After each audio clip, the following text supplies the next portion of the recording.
Well, good evening. I want to thank those that are here and those who are on YouTube for joining us. This Wednesday night, we're having Bible study at Redemption Life Center. Our services are at 7:30 on Wednesday evenings for Bible study, and our Sunday worship service and sermon starts at 10:30 on Sundays. We are located at 28906 East Admiral Place in Catoosa, Oklahoma. And if you would like to join our ministry, or if you would like copies of any of our messages or have a comment or something, you can write to Redemption Life Center in care of P.O. Box 1304, Catoosa, Oklahoma 74015. I thank you for joining us tonight. We have been doing a series on Proverbs and studying it chapter by chapter. We're on the last chapter, chapter 31. And I have to admit, this last chapter is my favorite of Proverbs. There's a lot of good stuff. It's just full of good, they call them maxims, different comments that help us learn how God views things as right or wrong, and try to teach us right from wrong. But most people attribute the writer as being Solomon to Proverbs, but the last two chapters are a couple of other kings who were attributed as having great wisdom. And last week we studied Proverbs 30. Agur, I believe is how you say his name. He was the king that is given credit for that chapter. And chapter 31 is Lemuel. King Lemuel, king of Massa. And, sorry. I want to give you a little bit of beginning here, and then in a little bit we'll have comments mixed in with scriptures that we read in three different versions. Dave usually reads the King James Version. Josie reads the Living Word, and I do the Amplified Version, and then we have some more discussion. But I wanted to give you a little intro. Proverbs is considered a book of moral instruction, especially to young people. And it's instruction on right living, wisdom, justice, temperance, industry, purity, and so on and so forth, using a sharp contrast between wisdom and folly, and between righteousness and sin.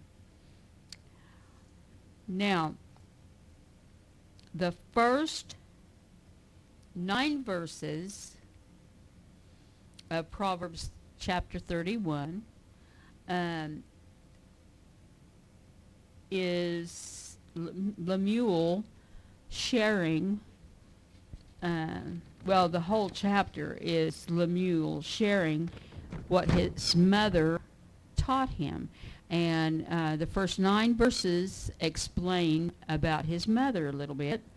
And this is his mother's advice.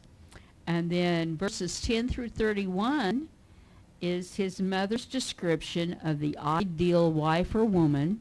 But there's a natural and a spiritual application to all of these verses, because the church is also considered the bride of Christ. And so a lot of this description is also can be applied to the ideal church. And I say that because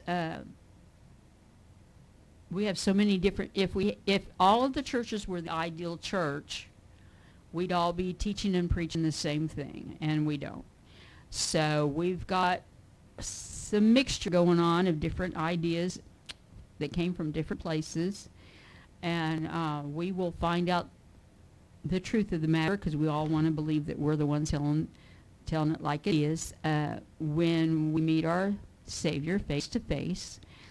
Thank goodness he doesn't hold any of that against us when it comes to his redemption of our soul by him paying the price for our sins. So we are grateful for that. But we are, according to Scriptures, to study to show ourselves approved, a workman that needeth not to be ashamed. And I forgot to write down the reference, and I always have a hard time remembering where it's at, but it's in there. And so we are to study. And as we study, we will learn line upon line, precept upon precept, and we will eventually learn all the truth and all the untruths so we can tell them apart. And we're all in that various stages of that learning truth part. And so that's where we are right now. So we're going to start out. Oh, and before I go any further, Lemuel, the name means belonging to God. It's a Hebrew name. So I thought that was interesting. All right, we're going to read verses 1 through 9, and I'm going to start. Dave's going to start us off, and then we'll go to Josie and then me, and so that's where, if I get on the right page, we can start. Proverbs chapter 31, verses 1 through 9. Words of King Lemuel, the prophecy that his mother taught him. What, my son, what, the son of my womb, and what the son of my vows? Give not thy strength unto women, nor thy ways to that which destroyeth kings. It is not for kings, O Lemuel, it is not for kings to drink wine, nor for a princess strong drink, lest they drink and forget the law, and pervert the judgment of any of the afflicted. Give strong drink unto him that is ready to perish, and wine unto those that be of heavy hearts. Let him drink and forget his poverty, and remember his misery no more. Open thy mouth for the dumb in the cause of all such as are appointed to destruction. Open thy mouth, judge righteously, and plead the cause of the poor and needy. Okay, Josie? These are the wise sayings of King Lemuel of Massa, taught to him at his mother's knee. O my son, whom I have dedicated to the Lord, do not spend your time with women, the royal pathway to destruction. And it is not for kings, O Lemuel, to drink wine and whiskey, for if they drink, they may forget their duties and be unable to give justice to those who are oppressed. Hard liquor is for sick men at the brink of death, and wine for those in deep depression. Let them drink to forget their poverty and misery. You should defend those who cannot help themselves. Yes, speak up for the poor and helpless and see that they get justice. Okay. The words of Lemuel, king of Massa, which his mother taught him. What, my son? What, son of my womb? What shall I advise you, son of my vows and dedication to God? Give not your strength to loose women, nor your ways to those who and that which ruin and destroy kings. It is not for kings, O Lemuel, it is not for kings to drink wine, or for rulers to desire strong drink, lest they drink and forget the law and what it decrees, and pervert the justice due any of the afflicted. Give strong drink as medicine to him who is ready to pass away, and wine to him in bitter distress of heart. Let him drink and forget his poverty, and seriously remember his want and misery no more. Open your mouth for the dumb, those unable to speak for themselves, for the rights of all who are left desolate and defenseless. Open your mouth, judge righteously, and administer justice for the poor and needy. All right, let's open it up for discussion here. Any comments? Anything stick out to you? Anything in particular that you really like? Let's bring it to the floor here.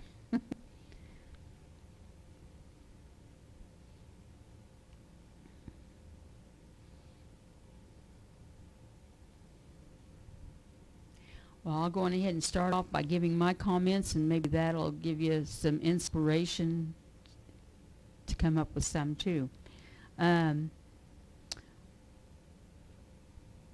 I take it when I read these 9 verses that his mom is advising him that as king, he is a leader, and he is to have high standards and high integrity, and to be a good example as king, as a leader.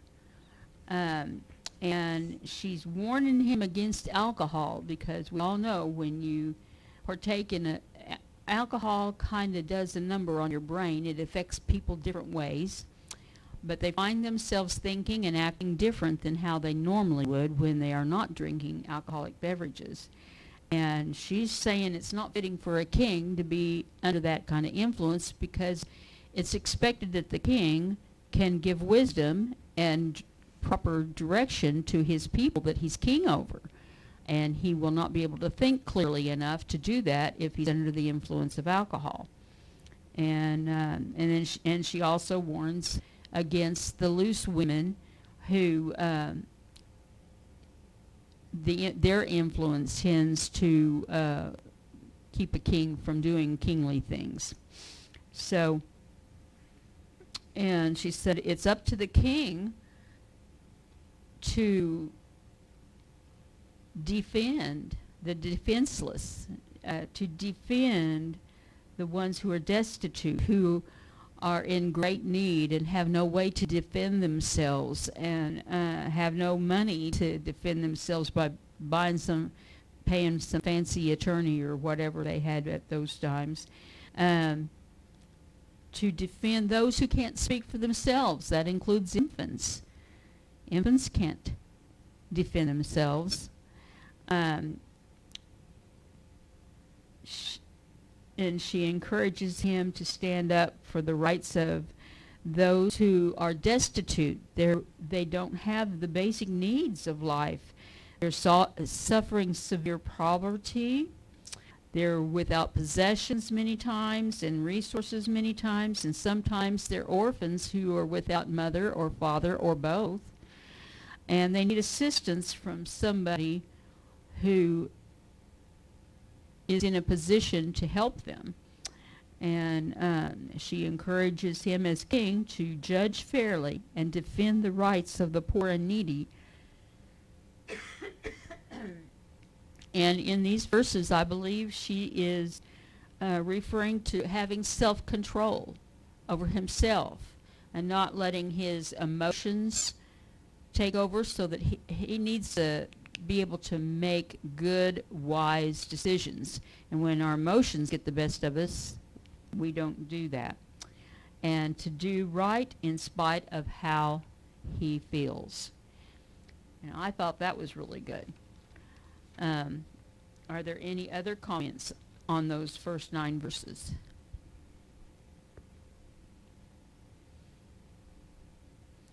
Y'all are so quiet tonight. Well, we can go on to another verse. I don't know if we'll get through all 31 verses tonight or not. We'll see how it works out. Okay, let's go to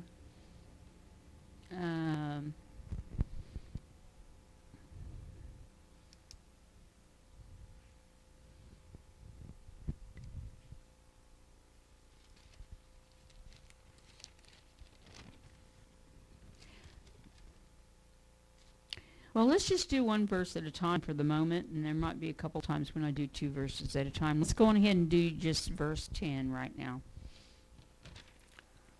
Who can find a virtuous woman, for her price is far above rubies? If you can find a truly good wife, she is worth more than precious gems.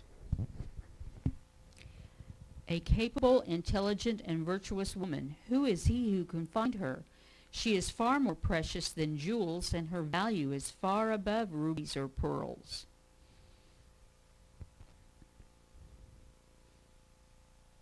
So what is she saying here about a good woman? Are they all over the place? Everywhere you can look, there's a good woman? It doesn't sound like it. Sounds like they're far and few in between Yeah, places. does to me too. And that makes them more valuable, things that are hard to obtain because they're worth so much, it increases their value. Supply and demand is what we're taught in school lots of times affects how a price is on an object. And if there's a whole lot of them around and not very many people wanting them, it's no, if there's a lot of people wanting them, but not very, I said that wrong. If there's a lot of people wanting a certain item and there's not that many of that item available for sale, it increases the cost of that item. It increases the price, increases the value. So, a godly woman is not easily found. She's rare like a ruby. Precious stones, you can't find them just everywhere you look. And so therefore they cost a lot when you go to buy them. They're very valuable. So a good example of a good woman, she is comparing the value of that woman to precious stones. That can be compared to the natural woman. It can be compared to the church as well, the natural church.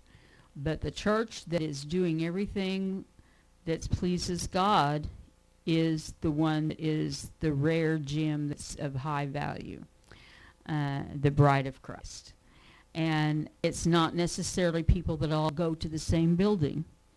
It's more of a description of followers of Christ who are true followers of Christ, who are not what they call Sunday Christians, who go to church on Sunday so they can say they went to church, and then during the week live like a wicked person. So, when we're saying church in this particular lesson, we're talking about the group of people, no matter what literal church they go to, who have a heart after God and want to do things God's way. That doesn't mean they're perfect, but they have a heart after God. They want to do things to please the Lord. So they are rare, just like a perfect and godly woman is rare. So this is, the rest of this chapter is describing God's idea of the mature church and of a good wife.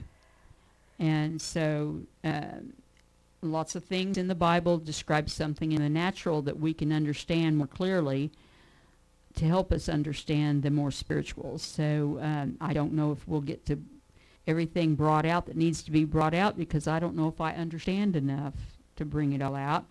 But there are ministers out there, and you can study to show yourself approved by doing your own study to see if you can figure out stuff that maybe we don't mention tonight. All right, let's, unless you have some more comments about verse 10, let's go to verse 11.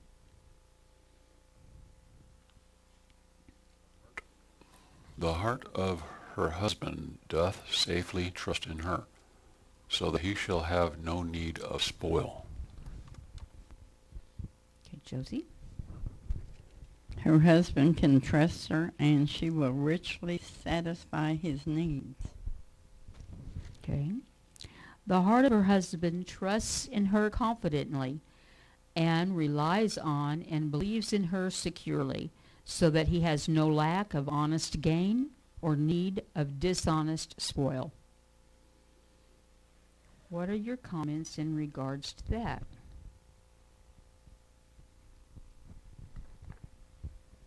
Well, spoil as in how you take that. Spoiled food, spoiled children, spoiled how?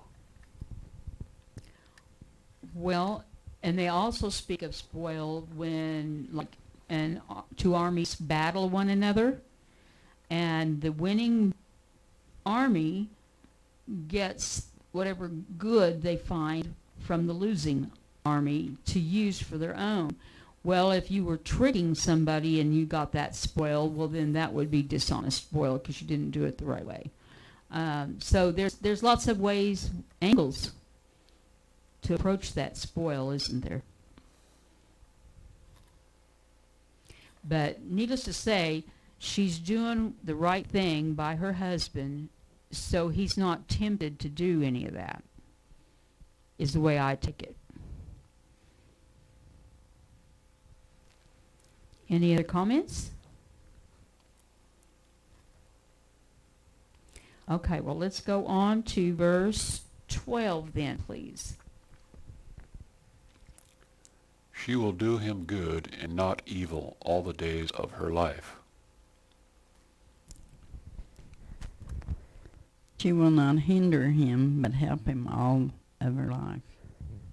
She comforts, encourages, and does him only good as long as there is life within her.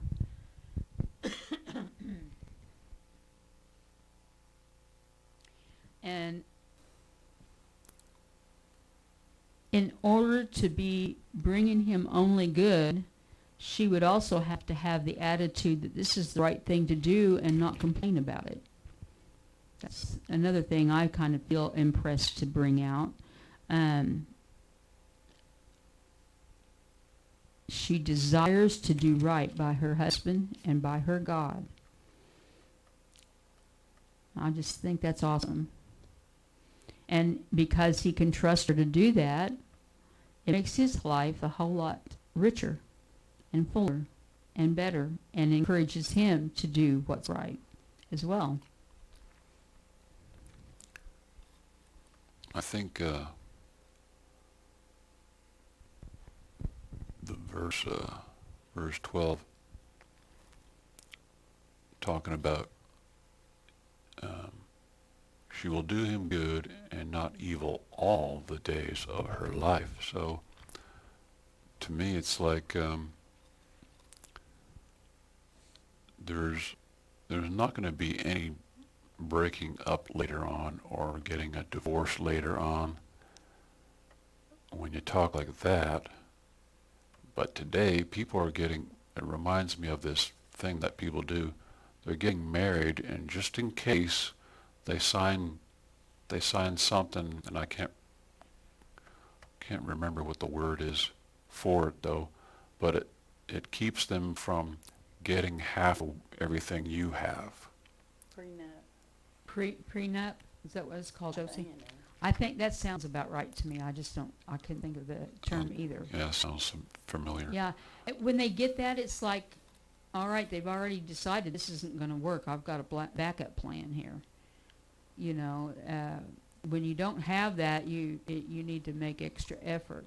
And they make the divorces so easy to get that all the other person has to do is look cross-eyed at you, and you can use that for an excuse just about to get the divorce, which doesn't make sense to me. It's like, you're right. She is already of the mindset that this marriage is going to work, and it's going to be till death do us part, which is usually in the promises that we make each other when we get married. Some people have that removed. I don't think that's right. I think if you're going to make a commitment, you need to be committed all the way. But it takes two to be committed all the way. And that's the hard part, because sometimes one person is committed and the other one's not, and it doesn't work out because of that. But anyway, all right. Okay, let's do, you have any more comments on that? Okay, well let's go on ahead and do verse 13 then. She seeketh wool and flax, and worketh willingly with her hands. She finds wool and flax and busily spins it. She seeks out wool and flax and works with willing hands to develop it. I've got quite a few comments on this, so I really would rather let y'all do your comments first. Do you have any? Well, she's talented. Mm-hmm. And she uses those talents, doesn't she? There's a lot of talented people that never use their talents. Leastwise, not in the right way.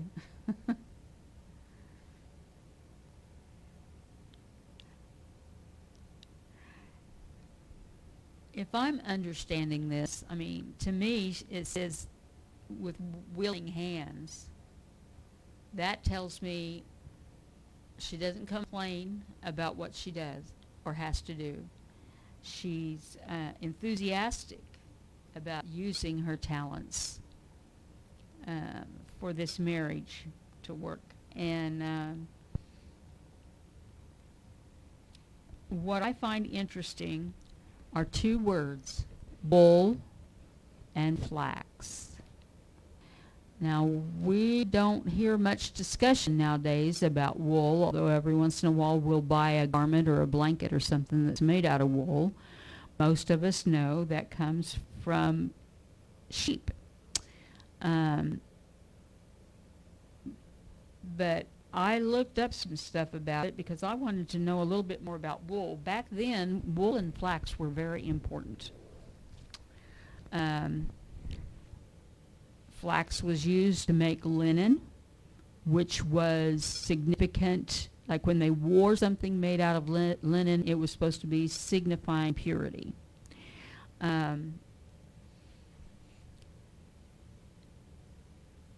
Back then, you had to work hard in order to process the wool or the flax, and spin it. So, I mean, you didn't just go to the store and buy some thread, and you didn't weave the fabric. You went, or even go to a store and buy the fabric already made. Way back in Bible days, they had to spin their own wool. They had to weave it on a loom and make their own fabric or whatever they're making. It took a lot of hard work just to get to the finished product, is what I'm saying. So if you were a lazy person, you probably would not be found working on wool and flax. And flax, let's see here. Flax has got lots of, actually those two were considered staples those days, wool and flax, along with bread and oil and some of the other things that, were needed for sure. It was of top priority to have. And take, for instance, wool. Wool was used for making a lot of protective clothing and garments. And the reason why wool was chosen is because it breathes, it isolates, it protects you from the elements, it keeps moisture off of you, it's temperature regulating and self-cleaning. Now, I didn't investigate the self-cleaning very well, but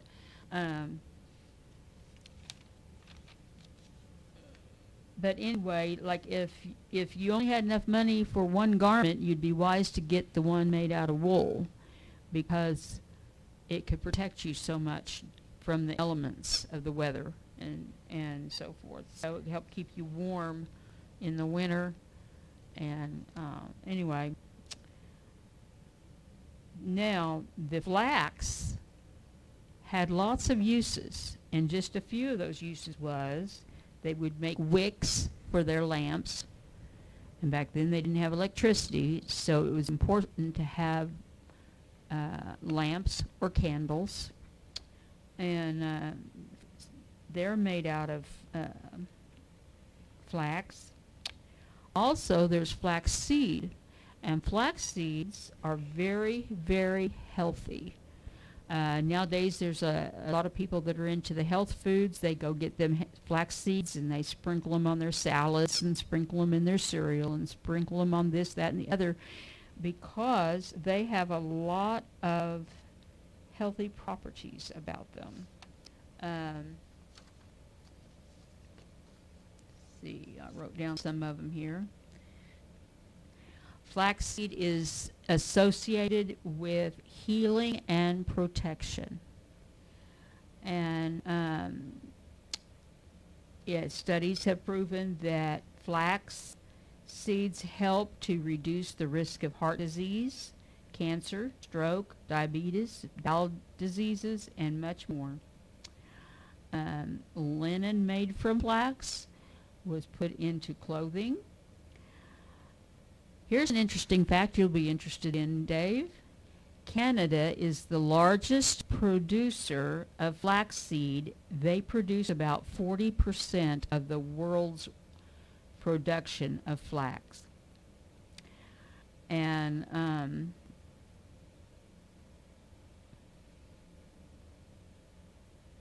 I would encourage you, if you ever want to study something, study wool and flax in regards to Bible days and see if you can get some more, because I didn't have time to get everything that was there to glean out of that. But so she's providing for her family very vital, important staples that are needful for her family. And whether she plants it and raises the flax herself, or whether she raises the sheep herself and shaves the wool off the sheep, or what, she has a way that she makes sure her family has plenty of flax and wool. And I know when I was reading it in previous years, up until when I started studying this for this class, I'd read that and I'd think, why do we need the flax and the wool now? I mean, we just go to the store and buy some already done, you know. But that's basically what it's saying, is she makes sure that her household has things that are beneficial for them to wear, things that are beneficial for them to eat, and so on and so forth. So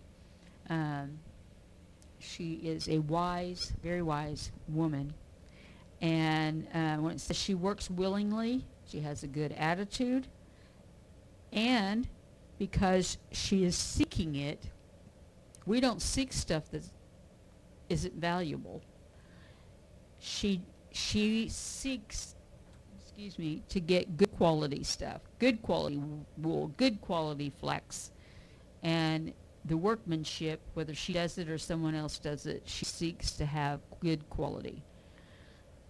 Doesn't mean she spent the highest price for it. It means she wanted something that would benefit the most her family.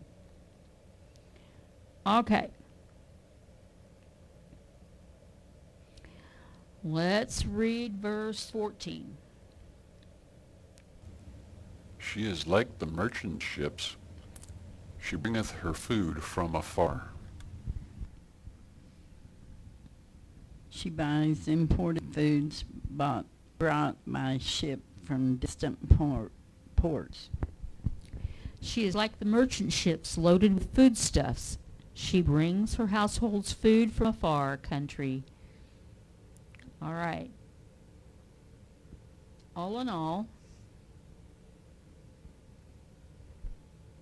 how would you summarize that verse and bring it into modern day?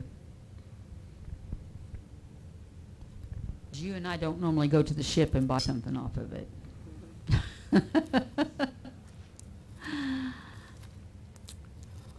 Well, it's one thing to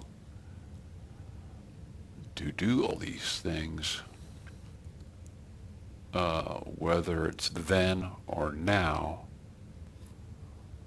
but today,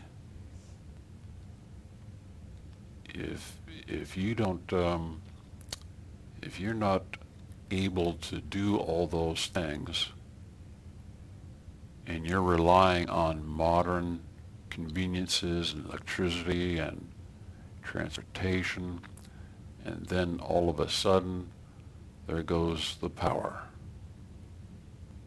or for whatever reason it's not available, you're stuck. You're not used to it.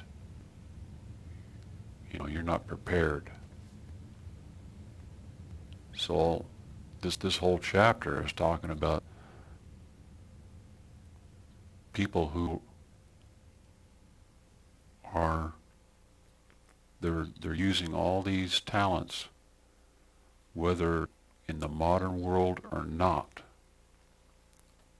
And in the modern world, we are dependent on electricity. And a lot of those things that she's doing, you don't need electricity. But today, it's so easy not to have electricity. It might not show up. You never know.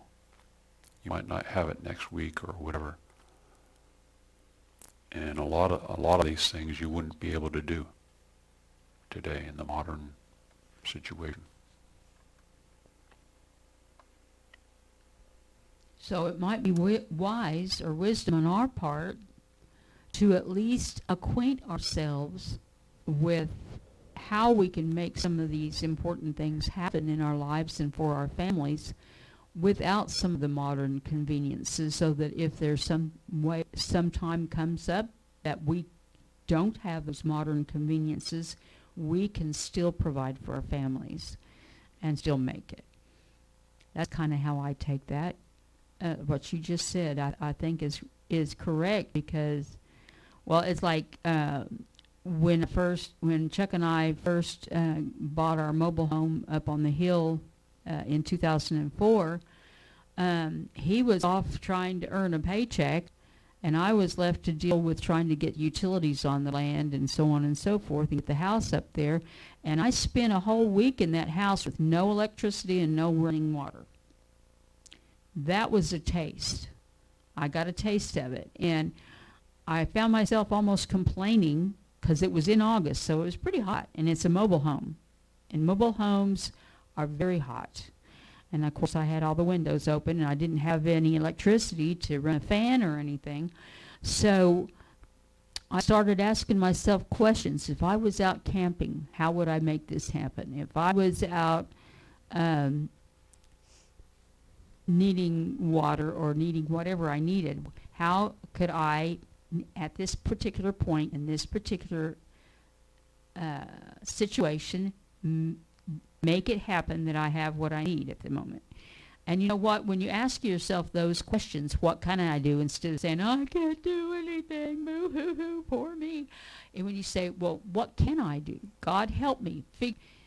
God gives us He made us creative.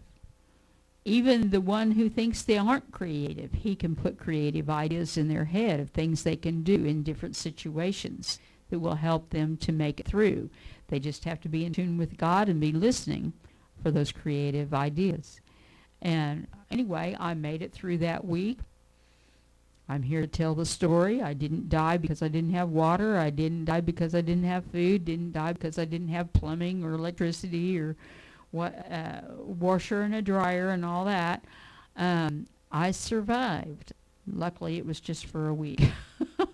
I don't know if I would have Well, I don't know. If God gave me creativity, I could have made it for longer than that. But it gave me a taste of that.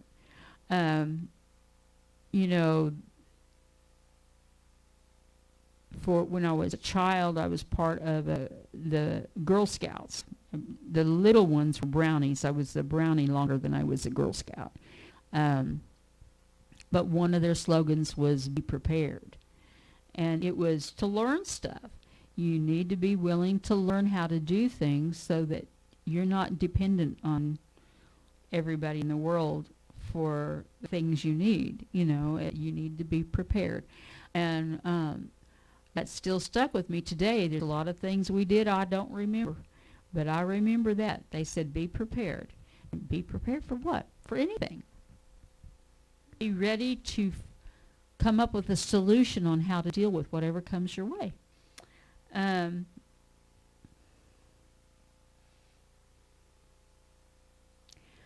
This verse 14, another thing I like about it is she is diligent and determined to bring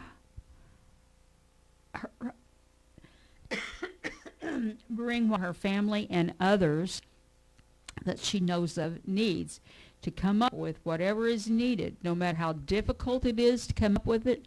If they need it, she is determined to find a way and make it happen. She doesn't give up easy. God loves somebody. It does. He really, really likes that never give up thing. There's always hope in God that He'll direct you, and sometimes He'll tell you, put an idea in your head that you'll think is so silly and that's not going to work, and then you try it and it works. So I really liked that part. Whatever it takes, she's creative to find more ways than what she already knows. She's not stuck in a rut. Well, I always did it this way. I'm guilty of that. I don't like change. I don't like learning new ways to do things. But you know what? She never complained about learning new things. She was open to it so that she could do what she needed to do. She was open to let God use the creativity He put in her to help her make things happen for those around her, be it her loved ones or her neighbors, or even a visitor, a traveler. All right, let's read verse 15, unless somebody has any more comments to add to that on 14. I just think this chapter is so rich and stuff, and even whatever I've discovered, there's more to it than that. Especially if you go in and apply every verse to the church too. And it's like, I'm not doing that, I'm doing it more on a natural plane, but I think that's because we can relate to it better. I like doing it in a way we can relate to. And then if you want to further your study, you can go in and try the church angle. But anyway, okay. Dave, verse 15. She riseth also while it is yet night, and giveth meat to her household, and a portion to her maidens. Okay, Josie. She gets up before dawn to prepare breakfast for her household and plans the day's work for her servant girls. Okay. She rises while it is yet night and gets spiritual food for her household and assigns her maids their task. Now, I thought that was interesting. In this version, the other versions I didn't find it in, but it reflects on starting your day with the Lord by providing spiritual food for your family. So I don't know if that meant she held devotions for them, but she didn't just fix breakfast. They had a period of time. It implies that they had a period of time with the Lord. Okay? I was going to let you do your comments first, but because it had that extra different thing there, what else can we get from this verse? Can we glean from it?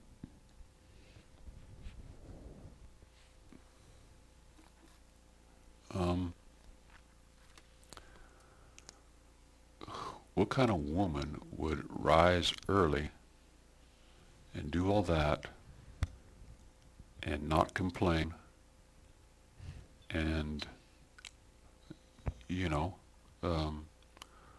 do all those things?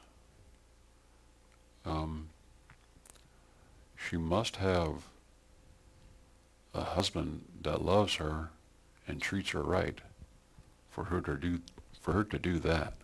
Mm-hmm. And it reminds me of that scripture in Ephesians about husbands love your wives. And I don't think there's any scriptures about telling wives to love their husbands. They're told to obey their husbands. And, well, obviously, it's going to be easy to do obey their husbands when you are treated right. Yes. Because if you're not treated right, why would you want to obey them? So Good point. obviously she's doing all these things already because she knows what to do. And she wants to.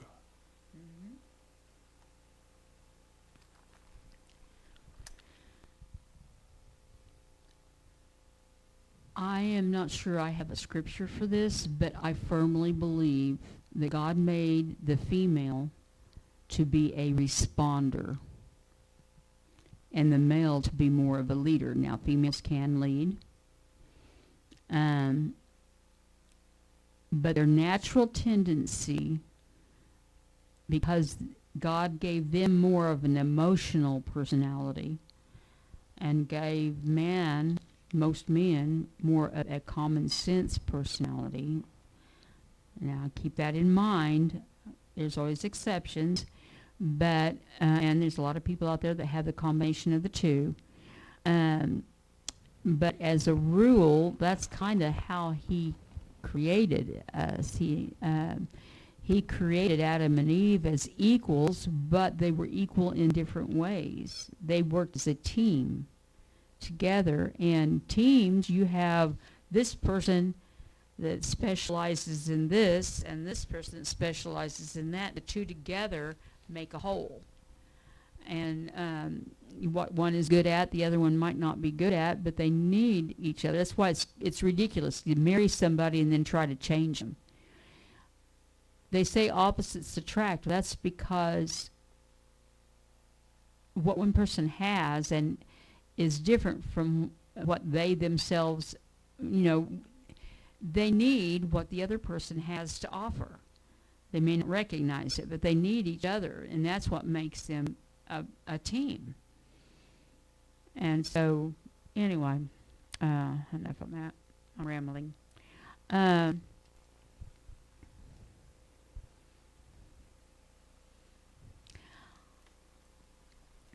Now, the part about rising while it's still night out reminded me of my mom, and it reminds me of Reba. They were both raised on a farm, and the woman of the house was expected to get up early and make breakfast. The men in the house went out and took care of the cattle and stuff like that, and after they got done milking the cows, they came in for breakfast. Well, somebody had to be fixing breakfast while they were taking care of the cows in order for breakfast to be ready by the time they got done taking care of the cows. So, see, a work of teamwork. And it worked. And Reba still gets up about 4 or 5 o'clock every morning. That's the way she's always done. She just doesn't have, and then when she got to a certain age, she was expected to go out and help milk the cows. And she doesn't have to milk cows anymore, but she still gets up early enough to go milk cows. So anyways, the family would work together to get whatever chores needed to be done. And verse 15 tells me that that the woman was more or less the organizer, in a sense. because it says she assigns her maids their tasks. So whoever was supposed to do different things, she's the one that delegated that to that person. To, because you got to have somebody that's in leadership. So see, she was still a leader, just not the same way we think of a man being a leader lots of times. And of course, nowadays a lot of our thinking has changed because the world has changed. But I think you've got what I'm getting after. She's not lazy. She doesn't say, I'm not getting out of bed because I don't feel like it. She's got stuff to do. She knows what she's supposed to do. She gets up and she does it. She's organized. She can delegate tasks to others. She's a good manager, physically and spiritually speaking. Her husband can trust her on that. He doesn't have to say, what are you doing in bed? I need you to fix my breakfast. He didn't have to tell her to get up and fix breakfast. She knows she needs to do it. She does it. And each circumstance is different. Modern days, they have a different scenario, but you can still apply some of the same characteristics to it. Okay.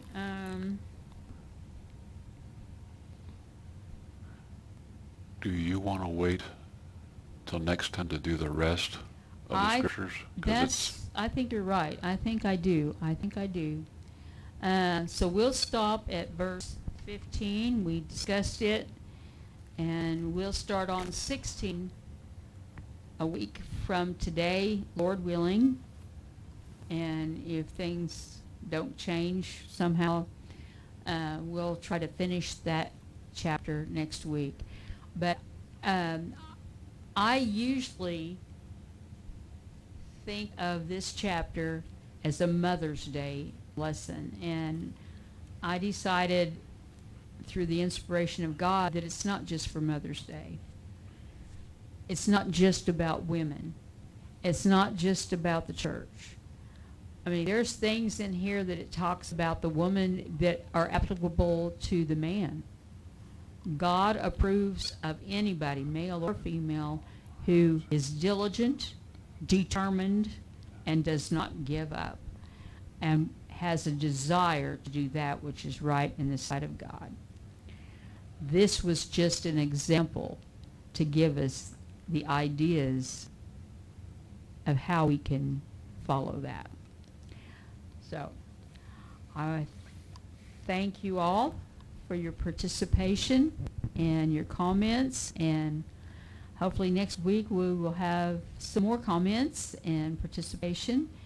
And if you want an assignment, you can study verses 16 through 31 on your own time and see if there's something sticks out to you, and whatever interests you, study it so that you can share something that it meant to you next week. And if you don't have time for that, that's okay too. There's no judgment. But anyway,